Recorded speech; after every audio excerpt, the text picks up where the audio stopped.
Sur la 4e édition, ce qu'on peut vraiment ressentir, c'est toute la joie, vraiment le côté heureux de nos amis producteurs. Voilà, c'était une rencontre entre amis. Vraiment, c'était quelque chose de très sincère, de très fort.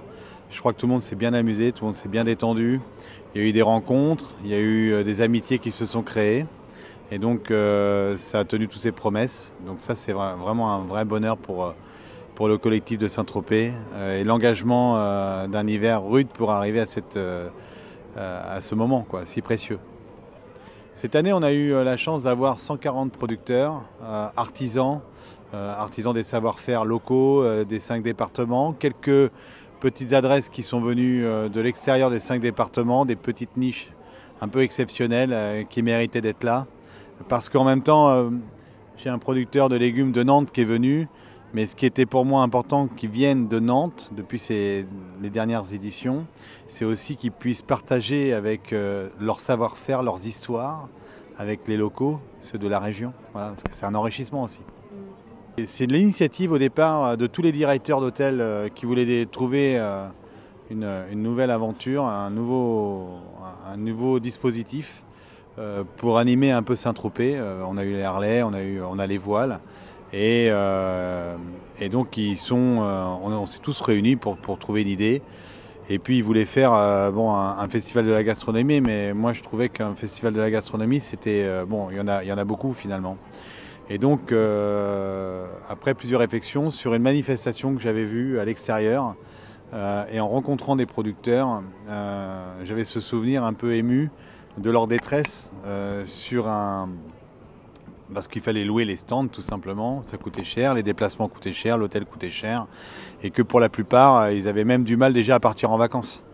Donc j'ai eu ce souvenir-là, c'est quelque chose qui m'avait beaucoup marqué. Est-ce que c'est pas quelque chose qu'on pourrait être capable de faire, d'offrir un week-end un peu sympathique,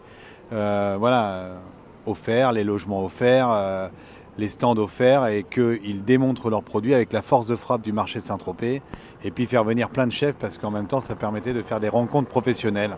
Il y a eu un effort collectif qui s'est produit entre les équipes de Pascal qui tient à bras le corps cet événement, les directeurs, les chefs locaux, et en fait c'est cet impulse-là qui fait la réussite. Je crois qu'ils sont extrêmement heureux, c'est un grand moment de joie.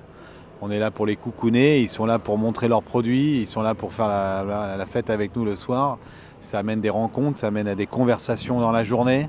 Et en plus, ils viennent, ils ont aussi du public, des clients de Saint-Tropez, du golf, et puis leurs clients de tous les jours aussi, qui sont les chefs. Qui viennent partager, qui viennent découvrir de nouvelles personnalités, de nouveaux savoir-faire, de nouveaux produits. Donc c'est plutôt positif. On a vu des gens très émus. Hier, lors d'une soirée, il y en a un qui est venu me voir en me disant merci parce qu'en fait, je fais 3 jours de vacances par an et je fais la fête uniquement depuis 4 ans avec parce que c'est le seul moment que j'ai et que je m'autorise. Et donc, c'est pour nous, émotionnellement, de les prendre, ces retours, c'est extraordinaire, un vrai cadeau, Les producteurs sont sélectionnés par les chefs, nos chefs, nos amis chefs, nous donnent des petites adresses, des personnes qui nous aiment beaucoup, qui pensent que c'est bien pour eux de vivre ces 3 jours, de rencontrer d'autres personnes, et puis qui le méritent au quotidien parce que l'affectif a pris une part vraiment importante. Il est extrêmement simple, il est de m'aider et les équipes de Pascal et les chefs locaux de porter le projet par le biais de la communication, par le biais de nouvelles personnes, d'un dynamisme qui est toujours un dynamisme, qui est toujours par lui une sorte de petite signature de renouveau pour pas qu'on s'endorme. Je pense que c'est hyper important et qu'il soit un peu le garant tout simplement affectif, émotionnel et de sincérité de cette action finalement, de ce moment de partage. On n'avait pas appelé parrain, mais la première année, j'avais quand même pas trop mal porté le projet. C'était la première année de naissance, quelque part. Après, on a eu Eric Fréchon qui a beaucoup participé sur la 2e année.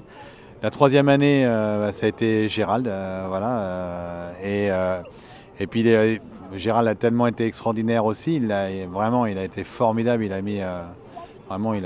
mis sa pierre à l'édifice Il a passé le témoin à Glenn et on est super heureux parce que Glenn, c'est une personnalité forte, avec des convictions, avec des envies, avec le respect de beaucoup de valeurs qui entourent ces nouvelles générations de chefs terriblement talentueux. Et donc, non, on est super content, je suis hyper content. L'idée, c'est de faire des petits battles sur les produits, qu'il y ait une histoire sur la Provence déjà, et puis une histoire sur Saint-Tropez, hein, voilà. Et puis qu'on fasse aussi découvrir quelques produits de certains petits artisans, producteurs. Ça, c'est la règle numéro 1. Et après, il y a un concours qu'on aime énormément, parce que c'est finalement c'est le concours de la tropézienne. Bon, celui-là, il est pour moi, il est très important. Le prix, c'est Patrick Rougereau qui a fait un bronze exceptionnel qui s'appelle Victoire, qui est une œuvre exceptionnelle. Je pense qu'il n'y a pas beaucoup de prix comme ça pour des concours d'une telle beauté, d'une telle valeur. De toute façon, l'âme de ce festival, c'est de rendre, franchement, avec sincérité, honnêteté, ce que nous apportent ces personnes-là toute l'année, parce que notre identité culinaire, on leur doit. Voilà. Ces gens-là ont souvent des difficultés malheureusement financières. Ils ne peuvent pas tous partir en vacances, ils ne peuvent pas tous profiter. Et je pense que de leur rendre ça au cœur de Saint-Tropez, c'est le yin et le yang finalement, entre ce qu'ils vivent et ce que vit Saint-Tropez. Et c'est de leur offrir ce petit moment et que nous, pendant 3 jours, on les accompagne, qu'on les coucoune, qu'on passe du temps avec eux, que ce soit un moment festif, que ce soit un moment sincère, qu'ils nous voient différemment derrière nos cuisines quand ils viennent nous voir ou quand nous on y va un peu pressé. Et là c'est vraiment de lier, parce qu'en fait on est une grande famille. Cette famille, elle n'est pas issue que des restaurants ou des pâtisseries ou des boulangeries. Elle commence déjà chez eux, d'abord chez eux d'ailleurs. Et je crois que ça a vraiment porté un collectif très fort à Saint-Tropez, très sincère. Voilà. Avec des petits moyens, on peut faire des très grandes choses, je pense. Ce que je peux retenir de ces 3 jours, je crois que c'est de voir tous mes copains s'être amusés comme ça, de les voir réunis pendant 3 jours avec autant de joie, autant de bonheur, d'avoir pu passer du temps avec ces personnes si atypiques, si singulières, si exceptionnelles, tous se serrer dans les mains, s'embrasser, discuter. Voilà ce que je retiens. Voilà, une bulle affective et festive, profondément ancrée dans une forte solidarité et sincérité. Voilà, tout simplement. Merci.